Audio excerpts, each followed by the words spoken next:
Boa noite a todas, boa noite a todos. Essa noite eu quero bater um papo com o Carlinhos Santa Rosa.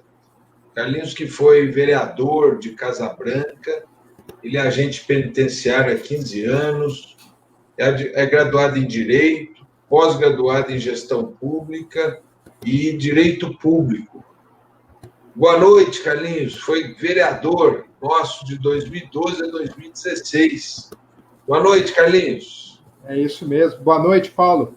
Primeiro, é um prazer muito grande falar com você. Eu sei da sua correria, da loucura que é a agenda, principalmente de um deputado presente, responsável e atuante como você. Uma felicidade muito grande falar com você. A importância de trazer esse resgate para Casabranca, trazer pessoas que colaboram com a cidade igual você. Então, estamos na luta aqui em Casabranca. Queremos trazer uma nova política para Casabranca e você é um cara que sempre ajuda e contribui nisso. Muito feliz de estar aqui com você hoje, Paulo.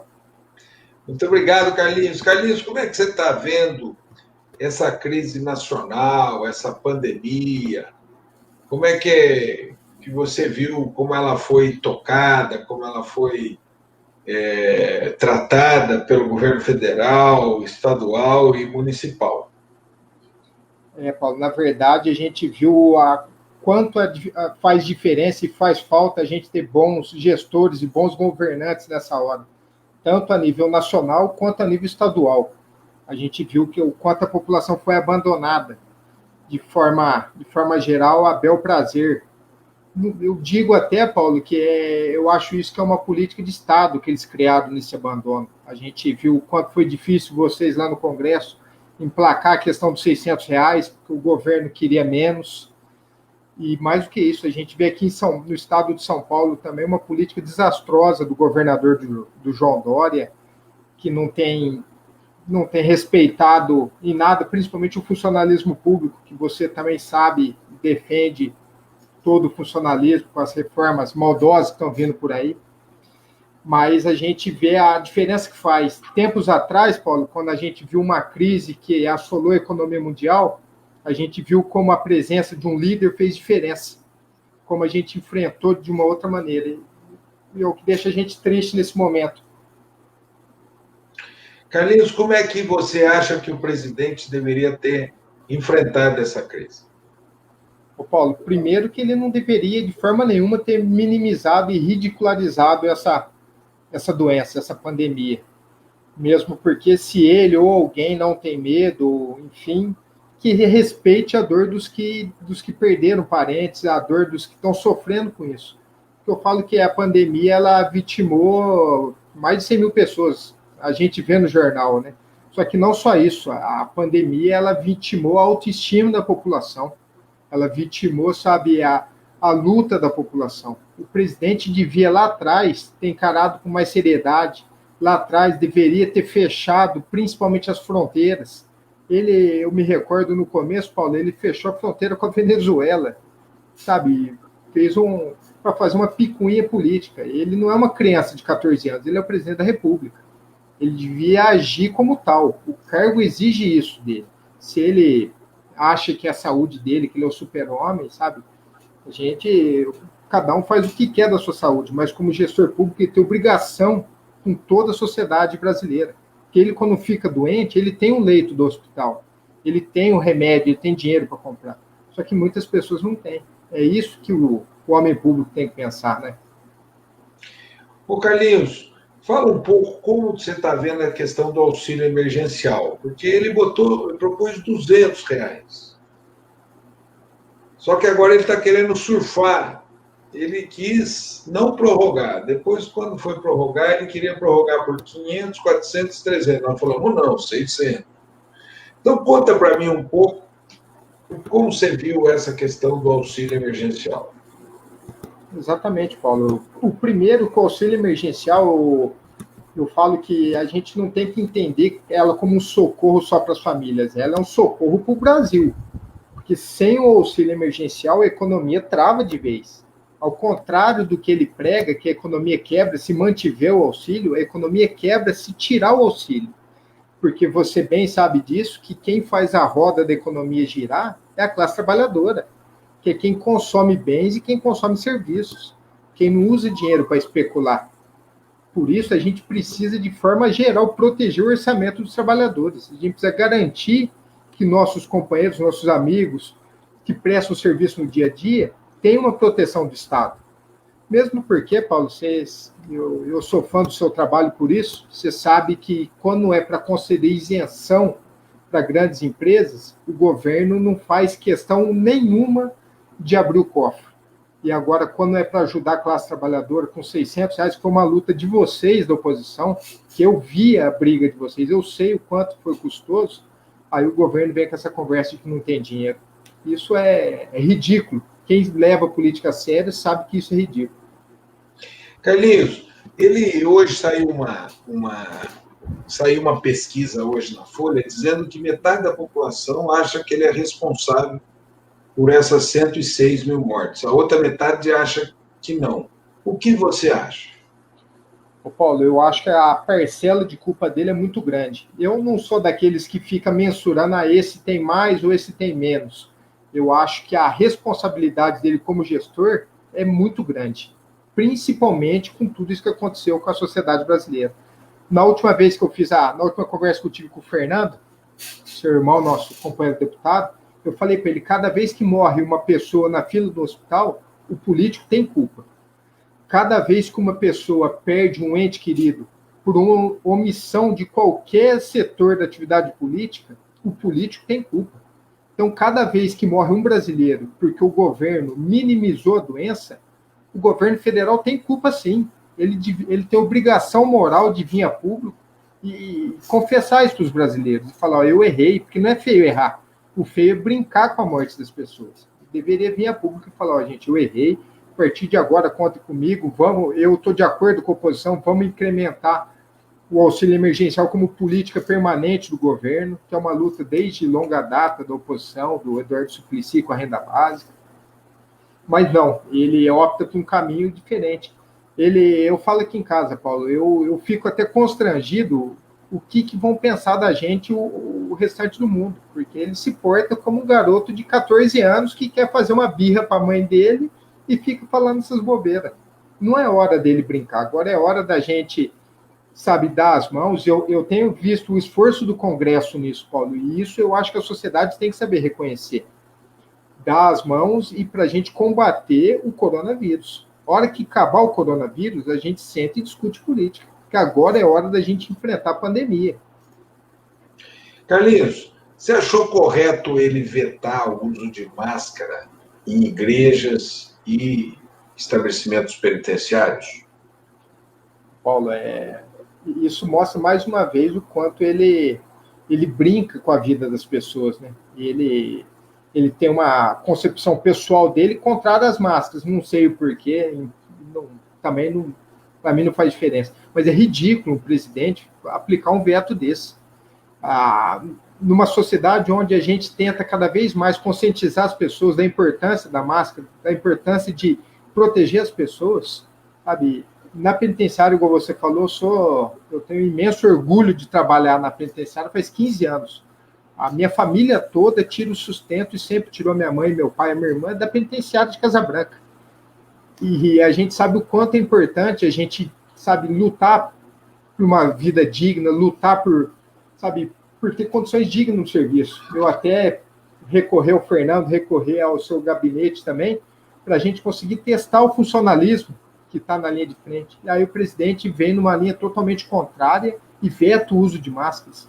Parece que eu não sei se ele brinca com isso ou se ele...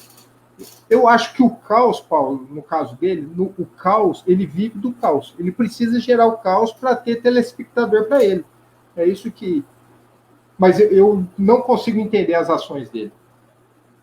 Carlinhos, me conta uma coisa. Você acha que ele protegeu as empresas como devia proteger, as lojas, comércio pequeno, como ele devia proteger nessa pandemia? De forma nenhuma. Igual no começo, a hora que a gente estava conversando, eu falei, o Estado ele tinha obrigação de garantir a classe trabalhadora. E não é mágica, porque todos os países fizeram isso. vocês, eu lembro no debate no Congresso, era isso o argumento. A gente tem recurso, ao contrário do que eles gostavam de falar de peito aberto ali, graças ao governo Lula, graças ao governo Dilma, a gente deixou uma reserva financeira para garantir a economia brasileira. A gente tinha uma economia sólida. A gente chegou a ser a 8ª economia do mundo, né, Paulo? Você sabe disso. E a gente tinha que proteger os trabalhadores, com um fundo, inclusive, permanente. O Estado brasileiro tinha que criar não só isso. Eu falo que o Estado ele foi omisso não pela demora e pela forma que foi tratado os R$ 600. Eu acho, Paulo, que tinha que ter criado mais mecanismos. Tinha que ter discutido com a classe trabalhadora e até com os empresários outros mecanismos. Vem cá, a gente vai prorrogar carga horária, se discutir, sentar com os trabalhadores e discutir o que dá para fazer. Sentar com os profissionais da educação, sentar com os profissionais da indústria, mas ele não... Se tem algo que eu acho que ele não leva a sério, é a conversa com as pessoas, mesmo porque eu acho que ele não sabe nem o que é classe trabalhadora, né? Nunca foi forte dele isso. Ô, Carlinhos, enquanto você falava, entraram aqui na sua live o Luiz Fernando, nosso deputado federal, agora o Caio Ferreira, a Rosa Lazinho, o Zucchi, o Edivan Giroldo e tantos outros que entraram aqui. Prestigiado, hein?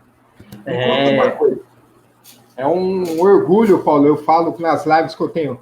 A gente tem feito uma programação de live, Paulo, e eu não poderia deixar de falar isso na sua, inclusive. Eu tenho chamado pessoas que eu admiro muito, que eu respeito, sabe, e que contribuem muito para o debate. E você é uma dessas. E mais do que a ilustre presença de quem eu converso, eu conto com uma ilustre presença dessas pessoas que, sabe, que assistem, que participam junto com a gente aqui. O Zucchi, a dona Luísa Gasparino, é uma companheira aqui de Casa Branca, inteligentíssima, eu adoro ela. O Armandinho Antoniali, sabe? Miguel Paião está assistindo.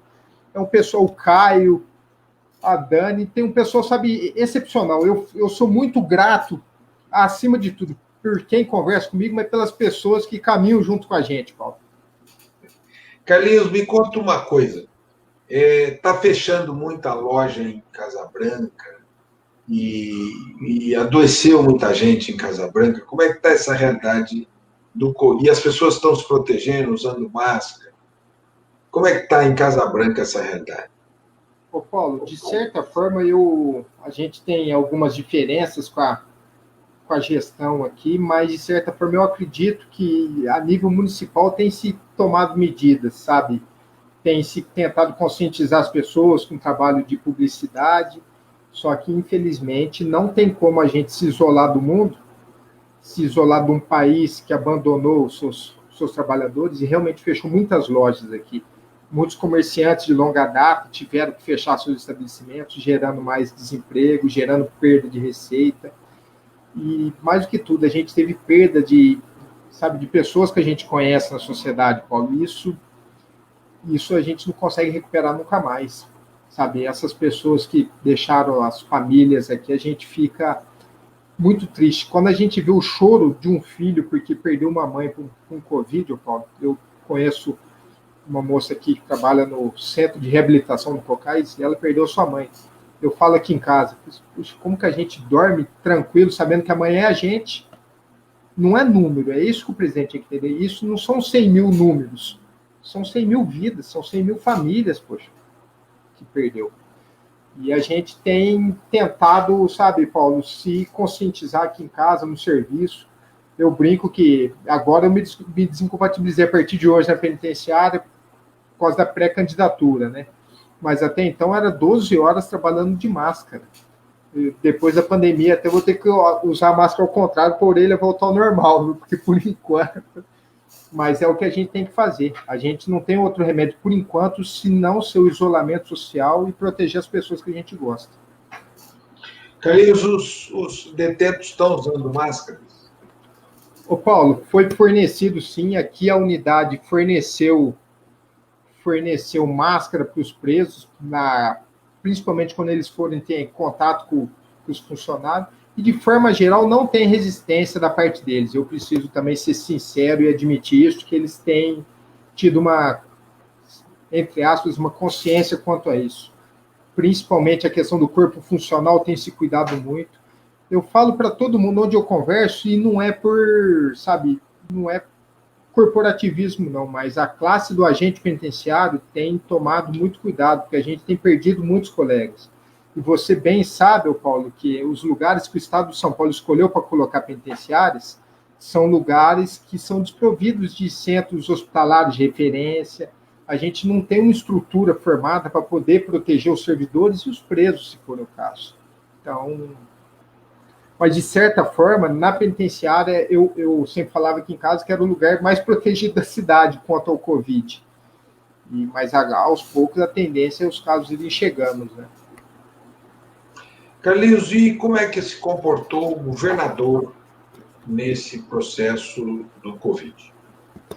Então, Paulo, esse é uma outra grande decepção nossa. Eu até procurei o Fernando para a gente conversar, sabe? Tentar uma audiência com o secretário, porque é um profundo, sabe, desleixo. Essa é a verdade. Eles não toparam, Paulo, não toparam testar os funcionários. A gente teve um caso aqui de um companheiro nosso, que ele foi até para a UTI, Paulo, e o Estado até agora está esperando. Falei, depois que acontecer, não adianta o secretário vir com teste. Não testou nem a saúde, Paulo, em alguns lugares. O município tem feito os testes, mas a linha de frente do sistema prisional, não. E não só isso, eu acho que nessa hora o Estado devia criar mecanismos administrativos para proteger o funcionário. Numa hora, Paulo, que o estresse está elevado por toda a sociedade, o funcionalismo na penitenciária, logicamente, não parou. Lida com várias crises, que é a questão da segurança pública, que você bem sabe como que é tocada no estado de São Paulo, e principalmente pelo João Dória. Ele quer fazer negócio, essa é a verdade, ele quer privatizar o sistema penitenciário. E isso compromete demais as famílias, e não só do ponto de vista financeiro, mas emocional. Hoje a gente trabalha, a gente não sabe se vai ser servidor daqui a 10 anos, 5 anos. E absolutamente, Paulo, o Dória, ele se preocupa em vender a imagem dele. Ele não se preocupa em proteger o funcionário, ele quer tirar quinquênio, é a reforma que o Guedes também está vindo agora. É muito cruel, é muito omisso. É muita falta de gestão e falta de líder. É isso que falta para o Estado de São Paulo e para o Brasil. Falta liderança. Você está acompanhando essa história dele de extinguir a CDHU, o Instituto Florestal, o ITESP, a MTU? Você está acompanhando isso? O que você acha disso? Paulo, a gente está acompanhando e está muito preocupado, porque a gente sabe que ele, o quanto menor o Estado é melhor para ele. A gente sabe disso. E ele, só que o problema é que o João Dória não tem limites. Ele quer acabar com tudo. E é o que eu falei, são famílias, são trabalhadores. E ao contrário do que eles vendem na imprensa, ao contrário do que o Jornal Nacional tentou mostrar naquela reportagem ridícula que eles apresentaram sobre o tamanho da máquina pública, eu defendo o funcionalismo público com unhas e dentes. E sempre vou defender não só os agentes penitenciários, mas o funcionalismo em si, a questão do CDHU. O Estado de São Paulo, Paulo, como potência econômica que é, tem obrigação de ter um centro de desenvolvimento para moradia popular. O Estado tem que ser ele o elo forte para fomentar esse tipo de coisa. A gente não pode continuar assistindo a iniciativa privada tomar conta do... Porque daqui a pouco a gente não vai precisar eleger governador, a gente vai eleger o CEOs, que é quem administra essas empresas. E o João Dória nada mais é do que um CO da iniciativa privada que está à frente do Estado de São Paulo. Carlinhos, ele quer voltar às aulas. Qual a sua opinião sobre a volta às aulas? Eu falo que ele quer voltar às aulas, Paulo, porque não é o filho dele que vai estar lá, né? Porque ele não tem, sabe, companheirismo, não tem comprometimento nenhum com o filho dos outros. Porque não tem condição nenhuma de voltar às aulas. Primeiro que o Estado de São Paulo sofre uma grande crise educacional. Falta de investimento, falta de respeito com os professores. E mais do que isso, a questão sanitária hoje de saúde pública não comporta. A gente precisa primeiro resolver a questão da vacina. Vai ter vacina? Vai ter segurança para as crianças? Vai ter segurança para os profissionais? Vai ter segurança para os professores? Para quem presta o serviço fora da sala de aula? O Estado de São Paulo precisa desenvolver isso. E, Paulo, uma coisa que eu acho que é muito importante, que é pouco discutida na política aqui em São Paulo, enquanto não se resolver isso, tem que se criar mecanismos para proteger essas crianças. E as crianças que não têm internet em casa? As crianças que não têm um celular, que não têm um tablet, como que elas vão acompanhar? O Estado de São Paulo, por enquanto, está omisso. Está aceitando, está brincando de gestão. Carlinhos, eu tenho enviado emendas para Casa Branca. Elas têm chegado aí? Qual é a destinação dessas emendas? Ô, Paulo, tem sim. E isso era outra coisa que antes da gente era importantíssimo a gente tratar aqui, principalmente tem bastante gente acompanhando o nosso bate-papo, Paulo. Eu quero deixar um abraço aqui novamente para a Luísa, ela que ajudou aqui colocando quando vai começar os testes de funcionalismo público, palestra. Essa mulher é uma das que eu sou fã aqui em Casa Branca, Paulo. Meu amigão, meu irmão Batata, o Henrique, está aqui junto. E aqui é a Ana Cláudia Zanqueta também, que adora você. Mandou o pessoal que está assistindo aqui também. Eu deixo um abração para todo mundo. E muito obrigado de estar assistindo aqui. A Vanessa, minha irmã, essa que é que manda aqui, viu, Paulo? Ela também colocou o pessoal que está assistindo. E Paulo, a sua pergunta era das emendas parlamentares. As emendas, Paulo, aqui em Casa Branca eu falo que serve para salvar um município pequeno. O dia que eu conversei com o Serginho, conversei com o Fernando também, funciona o seguinte, a emenda vem, por exemplo, 100 mil reais para a saúde. Se você mandar 100 mil para a saúde para uma São Bernardo, talvez não faça diferença. Agora, 100 mil aqui em Casa Branca, Paulo, salvem muito. É graças a essas emendas que você tem mandado, é graças às emendas do Fernando, que a gente consegue inaugurar uma UBS no Jardim Andorinha. É graças à emenda sul, inclusive, Paulo, que foi a de 3 anos atrás, que a gente terminou uma obra numa pavimentação asfáltica aqui em Casa Branca. São famílias que não tinham projeção nenhuma de asfalto, que graças ao trabalho, à dedicação de vocês, a gente conseguiu isso. A emenda parlamentar em Casa Branca, principalmente que vem do governo federal, por intermédio do seu gabinete, de você, a gente tem usado agora nos últimos anos para a saúde. E olha o que essa pandemia mostrou, o quanto que a gente precisa disso.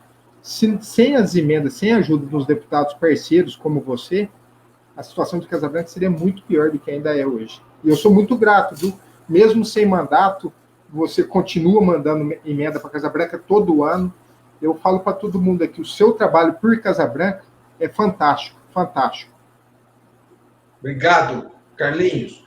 Carlinhos, me fala uma coisa, você vai enfrentar a candidatura de vereador. Você me disse agora aqui que você está se afastando da penitenciária para se candidatar a vereador. Fala um pouquinho desse projeto seu de vereador. E ao tempo que a gente aqui está recebendo o Pedro Alberti também, Ana Cláudia. Fala um pouco desse projeto da sua candidatura.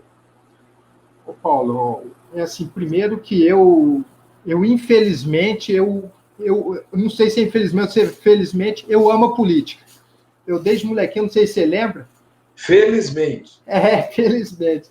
Eu brinco assim, eu podia ser, né, um jogador de bola, né, para ficar, mas eu gosto de política. Eu sempre gostei desde molequinho. Eu lembro um dia, eu nunca esqueço, você, a Rosa Lazinho aqui em Casa Branca, a Rosa Lazinho me deu uma estrelinha. E eu tenho essa estrelinha até hoje. E eu falava para eles que o sonho da minha vida, Paulo, é ser presidente do Brasil. Eu sei que os outros acham que é uma loucura, eu também acho, para te falar a verdade. Mas a única coisa que não paga imposto ainda no Brasil hoje é sonhar, na verdade. E eu corri atrás, sabe? Eu estudei, eu fiz pós, eu me dediquei, eu não pretendo advogar, fiz direito por causa disso. E mais do que isso, eu tive uma oportunidade na gestão retrasada como vereador. Fizemos um mandato combativo, fizemos um mandato propositivo, tivemos erros e tivemos acertos. Eu não sou daqueles que fogem da responsabilidade, não. E pagamos um preço caro pela polarização da época.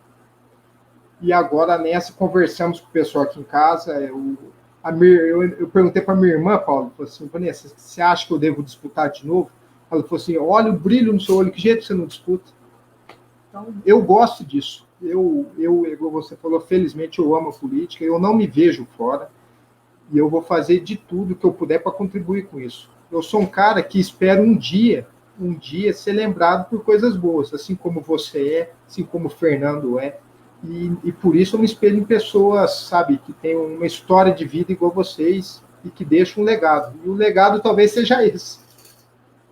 Carlinhos, você falou feliz ou infelizmente? Eu digo felizmente, sabe por quê? A política precisa de gente boa, precisa de gente honesta, precisa de gente comprometida, precisa de gente que tem coração, de gente que tem compaixão, que cuida das pessoas. E é um privilégio tê-lo como candidato a vereador em Casabranca. E eu espero que você eleja mais gente, eleja uns 3, 4 aí de Casabranca. Mas para suas considerações finais, Carlinhos. Paulo, eu também espero. A gente tem um time, Paulo, eu gosto sempre de falar isso. Tem um time de candidatos aqui muito forte, muito forte. Tem um pessoal muito engajado. Por enquanto são todos pré-candidatos, a gente vai fazer a realização da prévia nossa, mas são companheiros muito preparados mesmo. Um time feminino fantástico, Paulo, fantástico. E isso me enche de orgulho, sabe? E eu penso que Casabranca precisa e pode muito mais. Casabranca eu acho que também melhorou um pouco, mas a gente precisa de um legislativo mais atuante. A gente precisa de um legislativo que, sabe, que entenda o que esteja fazendo, que entenda a necessidade de buscar emenda, que para isso precisa ter contatos, precisa conhecer um deputado federal, Paulo Teixeira, que ajuda a gente, precisa conhecer um deputado estadual, Luiz Fernando, que colabora com a gente. E mais do que isso, Paulo, que saiba buscar informações. Eu me recordo, eu falo para todo mundo, um dia estava eu num debate na USP, aí quando eu olho lá na frente, quem chega? O senhor, lembra disso? A gente até conversou lá com o Luiz Eduardo Soares, estava o Marcelo Freixo. Então é isso que me enche de orgulho, porque a gente vê que são pessoas que buscam informação, buscam melhorar. Eu busco muito, igual eu te falei, eu gosto da política, eu pretendo disputar a eleição aqui em Casabranca para vereador, eu sei dos desafios, sei do desgaste, você sabe bem disso, o quanto a política, ao contrário do que pensam por aí, não é esse mar de rosas, exige muito de quem leva a política a sério, e eu estou disposto a isso, Paulo, estou disposto a batalhar muito, e para isso eu tenho, um time fantástico de pessoas que me ajudam, mas que me ajudam muito, Paulo, porque eu mesmo faço muito pouco, muito pouco. A maioria do trabalho eu agradeço ao pessoal que está comentando aqui, que me ajuda no dia a dia, que me ajuda com opinião, que não deixa a gente desanimar, porque você sabe que tem dia que a gente deita para dormir, a gente olha as coisas e a gente fala, nossa, será que vale a pena? Mas sempre vale. Quando a gente ganha um abraço de uma Maria Célia, Paulo, você sabe disso, fala assim, nossa, a luta vale a pena. E é por isso que a gente não sai da luta. Muito boa sorte para você, Carlinhos. Vai ser um privilégio tê-lo como vereador em Casabranca. Muito obrigado.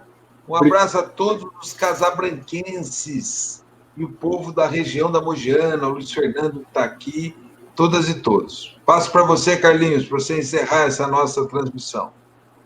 Ô Paulo, eu agradeço de coração a sua participação, sabe, esse debate. Você é um cara que eu tenho o privilégio de falar que eu sou amigo do deputado Paulo Teixeira, mas não é porque você é deputado, não. É porque você é competente, porque você é um cara que busca melhorar sempre. Igual eu falei, eu te vejo na USP estudando, eu te vejo, eu sou daqueles malucos que acompanha a TV Câmara, eu acompanho o seu trabalho, então isso me enche de orgulho. E eu falo que eu vejo as pessoas que cercam você, quando eu vejo do seu lado sempre saudoso, que eu faço questão de lembrar com o Labardini, quando eu vejo do seu lado a Rosa Lazinho, quando eu vejo o Miguel Paião, faz crer que eu estou do lado certo. E eu vou continuar essa luta aqui em Casabranca. Eu quero dizer para o pessoal de Casabranca, conte com a gente na luta sempre, porque da luta a gente não se retira e estamos até o fim. Muito obrigado, Paulo, vou contar com você. Casabranca precisa de você e a gente vai continuar recorrendo a você para trazer recursos para Casabranca, porque Casabranca precisa muito de você. Obrigado, Carlinhos. Um abraço apertado para você. Manda um abraço para a Rosa Lazinho, para o Miguel Paião, para todas e todos de Casabranca. Força aí. Firmeza. Obrigado, Paulo. Um abraço. Boa Boa noite, viu? Sempre. Eles não passarão, diz a Cláudia Zanqueira. Boa noite. Bom sábado, bom final de semana. Obrigado. Casabreva, a capital da jabuticaba. É isso. Tchau.